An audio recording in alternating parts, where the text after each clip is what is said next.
देखिए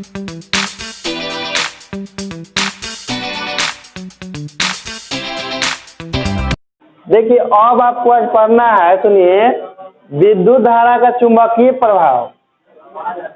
विद्युत धारा का चुंबकीय प्रभाव क्या होता है, सुनिए। जैसे देखिए, जैसे हम लोग पढ़े थे ना कि जब किसी चालक तार से विद्युत धारा का प्रवाह होता है तो चालक तार धीरे धीरे गर्म हो जाता है, जिस प्रभाव को हम लोग चुंबक दूसरी प्रभाव। लेकिन कारण बताए थे कि ऊष्मा केवल उन्हीं चालकों में होता है जिसका प्रतिरोध का मान बहुत है, लेकिन कुछ ऐसे भी चालक हैं जिसमें प्रतिरोध का मान बहुत कम होता है, तो उसमें प्रभावी होता है आपका चुंबकीय प्रभाव।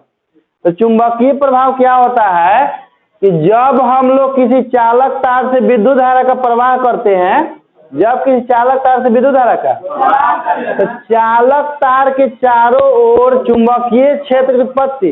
तो चूंकि देखिए चुंबकीय क्षेत्र की उत्पत्ति होती है, कहने का मतलब कि चुंबक के जैसा उसमें कुछ गुण की उत्पत्ति होगी, चुंबक के जैसा उसमें गुण उत्पत्ति होगी, मतलब उसमें किसी पदार्थ को ले जाएंगे जो चुंबक की ओर आकर्षित होता है, तो वो भी पदार्थ वहां पर तार की ओर आकर्षित होगा। तो इस बात को सबसे पहले कौन वैज्ञानिक बताए थे? ऑस्टेड बताए थे। ऑस्टेड देखें कि जब किसी चालक तार से विद्युत धारा प्रवाहित किया जाता है तो चालक तार के चारों ओर एक इफेक्ट उत्पन्न होता है, लेकिन वो इफेक्ट किसके कारण उत्पन्न होता है? विद्युत धारा का उत्पन्न होता है। तो वही देखे कि जो प्रभाव उत्पन्न हो रहा है चुंबक की तरह व्यवहार कर रहा है, तो वही एक नाम धर दिए विद्युत धारा के चुंबकीय, क्योंकि जो प्रभाव उत्पन्न हो रहा था चुंबक जैसा, वो विद्युत धारा के कारण उत्पन्न हो रहा था। ठीक ना? तो चलिए लिखिए दे देकर विद्युत धारा के चुंबकीय प्रभाव। जब किसी चालक तार से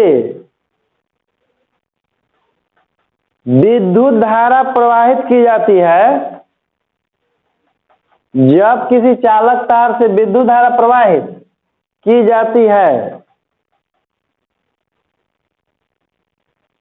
तो उसके चारों ओर एक चुंबकीय क्षेत्र उत्पन्न होता है। तो उसके चारों ओर एक चुंबकीय क्षेत्र उत्पन्न होता है। चुंबकीय क्षेत्र उत्पन्न होता है और यह प्रभाव उस समय तक बना रहता है, और यह प्रभाव उस समय तक बना रहता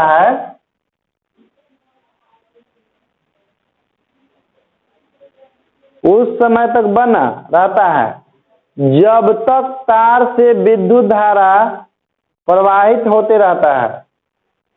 जब तक तार से विद्युत धारा प्रवाहित होते रहता है।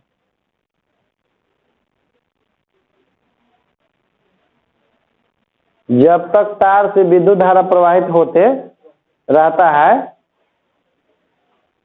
चूंकि चुंबकीय क्षेत्र की उत्पत्ति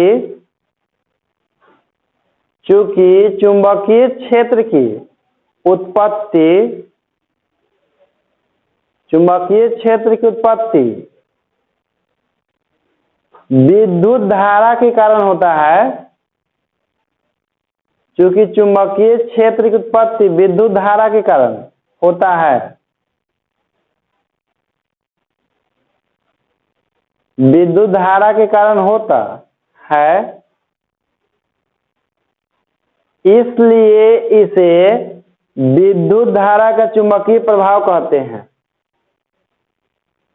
इसलिए इसे विद्युत धारा का चुंबकीय प्रभाव कहते हैं।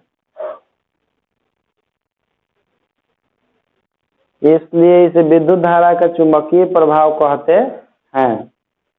पैराग्राफ चेंज करके लिखिएगा कि विद्युत धारा के चुंबकीय प्रभाव का खोज, विद्युत धारा के चुंबकीय प्रभाव का खोज सबसे पहले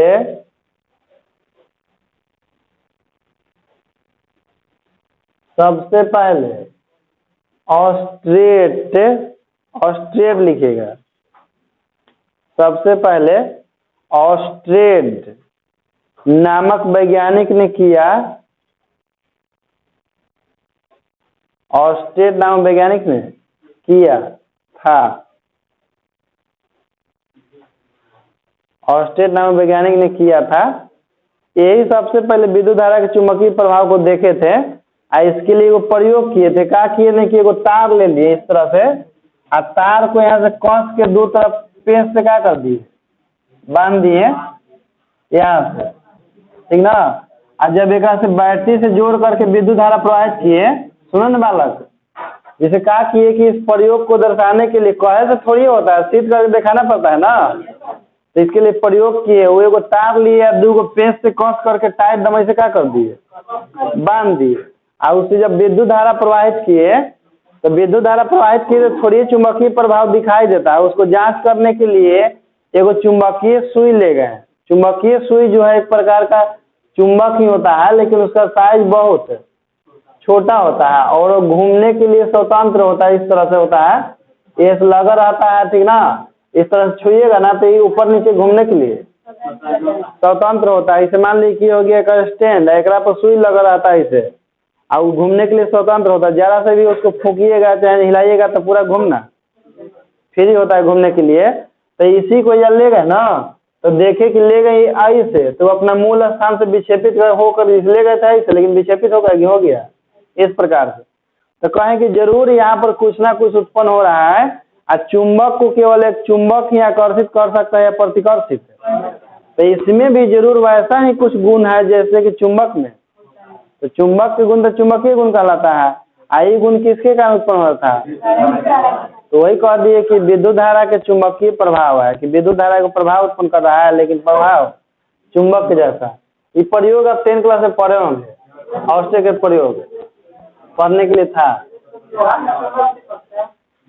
हाँ, कारण है उसके पीछे का। देखिए, जैसे कोई भी पदार्थ के बारे में बताएंगे आगे, जैसे हम देखिए जिसे चैप्टर का नाम है विद्युत धारा के चुंबकीय प्रभाव, इसमें हम चुंबक के बारे में नहीं पढ़ेंगे क्योंकि चुंबक एक पदार्थ है, उसके लिए अलग चैप्टर है। इसमें हम लोग केवल पढ़ेंगे विद्युत धारा के से कैसे कैसे चुंबकीय क्षेत्र उत्पन्न, किस प्रकार के चालक में कितना चुंबकीय क्षेत्र उत्पन्न होता है, किस तरह से उत्पन्न, यह केवल पढ़ना है। इसमें चुंबक के बारे में पूछिएगा तो गलत हो जाएगा। देखिए, जैसे आखिर विद्युत धारा चालक तार में प्रवाहित होता है तो उसमें चुंबकीय क्षेत्र उत्पन्न होता है। आखिर में विद्युत धारा किसके कारण उत्पन्न होता है? इलेक्ट्रॉनों के गति कारण। इलेक्ट्रॉन के गति कारण यानी कि आवेश की गति कारण, क्योंकि इलेक्ट्रॉन का कुछ ना कुछ आवेश होता है। हम लोग कह सकते हैं कि आवेशों के गति कारण विद्युत धारा उत्पन्न होता है। और जब विद्युत धारा प्रवाहित होता है चालक तार से तो चुंबकीय क्षेत्र उत्पन्न। लेकिन जब आवेश कोई ऐसी गति करता है किसी चालक तार के अंदर नहीं, इस अलग गति करे चालक तार खुले स्थान में या चालक तार में गति करे, तो देखिए आपको बताए थे कि जब कोई इलेक्ट्रॉन स्थिर आता है, यानी कि जब कोई आवेश स्थिर आता है तो वो अपने चारों ओर क्या उत्पन्न करता है? केवल विद्युत क्षेत्र उत्पन्न करता है। कब? जब स्थिर आता है। और जब आवेश एक समान वेग से गतिशील हो तो अपने चारों ओर क्या उत्पन्न करता है? विद्युत क्षेत्र और चुंबकीय क्षेत्र। लेकिन जब वही आवेश त्वरित वेग से गतिशील होता है, यानी कि उसका वेग लगातार बढ़ते रहता है या वेग लगातार, तो वो क्या उत्पन्न करता है? विद्युत क्षेत्र, चुंबकीय क्षेत्र और विद्युत चुंबकीय तरंग, तीन को उत्पन्न करता है। कब? जब त्वरित वेग से गतिशील होता है। तो नोट लिखिए, नोट है एक स्थिर विद्युत आवेश केवल विद्युत क्षेत्र उत्पन्न करता है। एक स्थिर विद्युत आवेश केवल विद्युत क्षेत्र उत्पन्न करता है।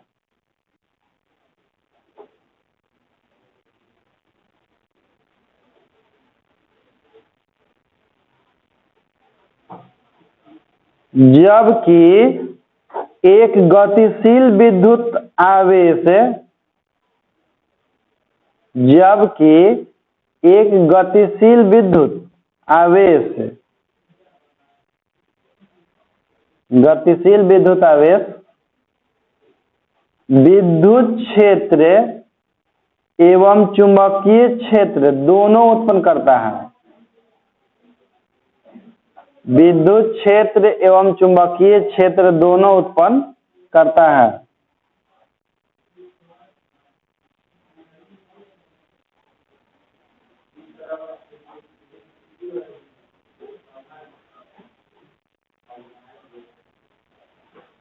हो गया ना? अजी याद रखिए, ऑब्जेक्टिव में सब आता है, ठीक ना? स्थिर आवेश विद्युत क्षेत्र, एक समान वेग से गतिशील विद्युत क्षेत्र है चुंबकीय। त्वरित वेग से गतिशील आवेश कभी कभी विद्युत चुंबकीय तरंग ना लिख करके विद्युत चुंबकीय विकिरण लिखता है, क्योंकि विद्युत चुंबकीय तरंग जो होता है एक प्रकार का विकिरण होता है, उसमें एनर्जी होता है, जिससे हमारा मोबाइल आज काम कर रहा है, विद्युत चुंबकीय तरंग का ही देन है वो। चलिए अब देखिए, इसके बाद क्या देखा गया कि जैसे आवेश को गतिशील कराया गया चुंबकीय क्षेत्र में, आवेश को गतिशील कराया गया चुंबकीय क्षेत्र मतलब आवेश के द्वारा उत्पन्न नहीं। जैसे मान लीजिए कि किसी चुंबक के कारण कहीं पर चुंबकीय क्षेत्र है और उसमें आवेश को गतिशील कराया गया, तो देखा गया ना कि आवेश जो अपना मूल स्थान से विक्षेपित हो जाता है। जैसे कि मान लीजिए कि यहाँ पर चुंबकीय क्षेत्र है, यहाँ पर हम लोग आवेश को इसे गति कराएं, तो देखा गया कि उस सीधे ना जा करके अपना मूल स्थान से, तो इससे कल्पना किया गया कि जरूर इस पर कुछ ना कुछ बल लग रहा होगा, आवेश पर कुछ ना कुछ। लेकिन वो बल किसके कारण लग रहा था? चुंबकीय क्षेत्र कारण लग रहा था, तो उस बल का नाम रखा गया चुंबकीय। जैसे कैसे आप लोग आवेश के विद्युत क्षेत्र में किसी दूसरे आवेश को लाते थे तो उस पर एक बल लगता था जिसको विद्युत बल कहते थे, उसी तरह से यहाँ पर चुंबकीय क्षेत्र में किसी आवेश को गतिशील कराया गया तो उस पर बल लगा, तो कहा गया कि चुंबकीय क्षेत्र में किसी आवेश को गतिशील कराया जाता तो उस पर एक बल लगता है, जिस बल को चुंबकीय, तो उस बल का कुछ ना कुछ फॉर्मूला होगा ना, तो उसका भी टॉपिक लिखिए। हाँ, विक्षेपित हो जाता है तो उसका 3 गो केस होता है, लिखिए। जैसे विक्षेपित होता है ना तो अगर पर केस हो जाता है कि तो जाना जैसे सिद्ध विक्षेपित कहा गया था। हाँ, 3 वगैरह केस हो जाता है, एगो तो छेड़छाड़ के, एगो घेर घार के, एगो विक्षेपित का हुआ थी। लिखो टॉपिक, चुंबकीय क्षेत्र में गतिशील आवेश पर लगने वाला बल। चुंबकीय क्षेत्र में गतिशील आवेश पर लगने वाला बल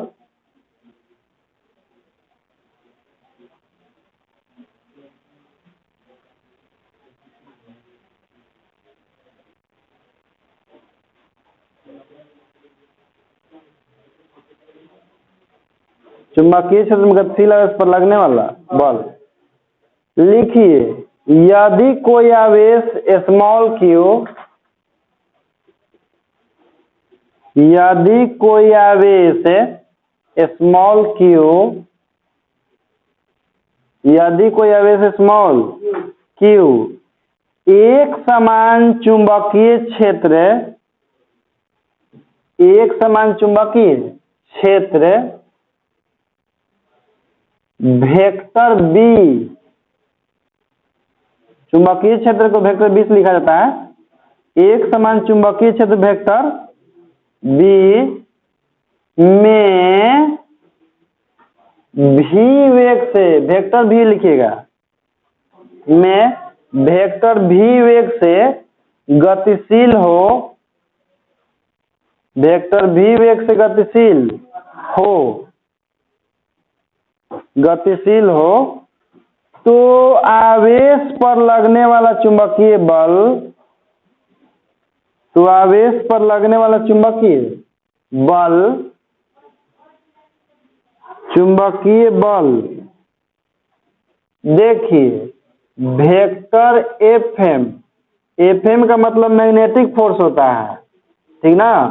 तो वेक्टर एफएम बराबर Q into vector v cross vector b होता है। चुंबकीय बल Fm बराबर Q into vector v cross vector b होता है। ई हो गया चुंबकीय क्षेत्र में गतिशील आवेश पर लगने वाला बल, जब गतिशील होगा तब। इसके बाद पैराग्राफ चेंज करके लिखिएगा, यदि वेक्टर भी तथा वेक्टर बी के बीच का कोण थीटा हो, यदि वेक्टर भी तथा वेक्टर बी के बीच का कोण थीटा हो तो एफएम बराबर, केवल एफएम लिखिएगा, तो एफएम बराबर Q into we B sine theta, Q into we B sine theta. तो एफएम बराबर होता है Q we B sine theta. लेकिन इसके लिए बनाना पड़ता है वो डायग्राम, इसको समझने के लिए। तो इतना नोट कर लीजिए, एफएम बराबर Q into we B sine theta, I गुना हो जाएगा ना पूरा ना, तो q we B sine theta हो जाएगा। चुंबकीय क्षेत्र में चुंबक पर आवेश पर लगने वाला बल। रोको था, वो डायग्राम बनाना है।